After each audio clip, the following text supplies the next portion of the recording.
আজ 19শে অঘ্রাণ। আজ আমার বাড়ির নবান্ন উৎসব। সেই জন্য আজকে আমি আমার বন্ধুদের সাথে কিভাবে নবান্ন তৈরি করি সেটা আমি শেয়ার করব। এইটা হচ্ছে আমার ঠাকুর বাড়ির প্রসাদ। এই প্রসাদটা আমি এই নবান্নতে সমস্তটা ব্যবহার করব। এখানে আমি চাল গুঁড়িটা সকালে ভিজিয়ে দিয়েছিলাম, আতপ চাল দিয়ে সেটাকে আমি মিক্সিতে গুঁড়ো করে নিয়েছি, দিয়ে খেজুরের গুড় দিয়ে আমি এটাকে ভিজিয়ে রেখেছি, খেজুরের গুড়টা যাতে গলে যায়। তারপরে আমি প্রথমে আমি এখানে দুধটা ব্যবহার করব।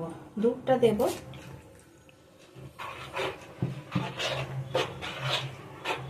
দুধ দিয়ে এটাকে আমি মিশিয়ে নেব। এরপর আমি এই পুজোর প্রসাদগুলো সমস্ত এই নবান্নতে দিয়ে দেব। কলাগুলোকে দেব না, পরে একটু মাখিয়ে দেব।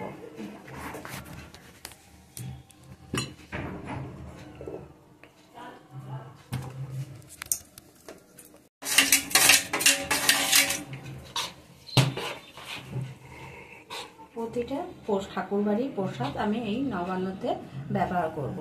এতে আছে আমার আদা কুচি, মূলো কুচি, পাঁইফল কুচি আর কিছুটা খেজুর কুচি। আমি সব কুচো করে নিয়েছি, এইগুলো আমি সমস্ত দেব।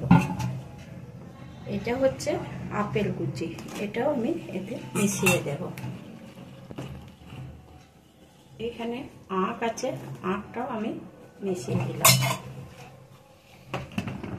আর দেব নারকেলের কুচি, নারকেল গুঁড়ো।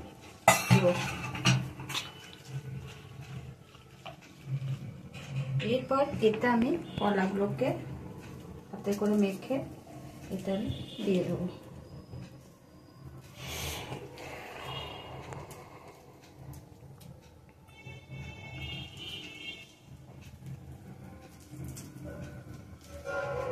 আর এই মন্ডাগুলোকে আমি সব এতে গুঁড়ো করে ব্যবহার করব।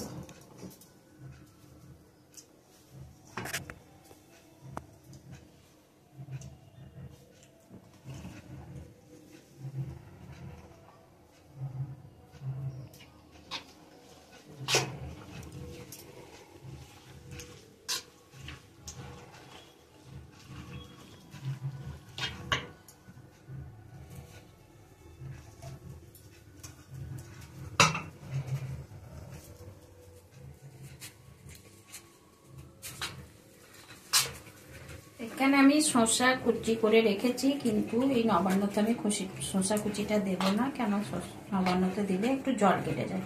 এটা আমি খাওয়ার সময় নিয়ে নেব। এরপরে এতে আমি একটু দুধের ক্ষীর করে রেখেছি, সেই দুধের ক্ষীরটা আমি ব্যবহার করব।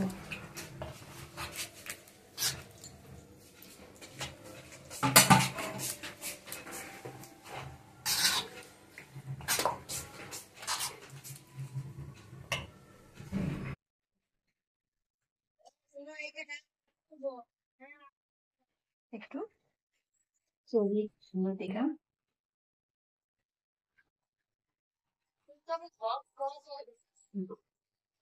এইভাবে আমি নবান্ন তৈরি করি।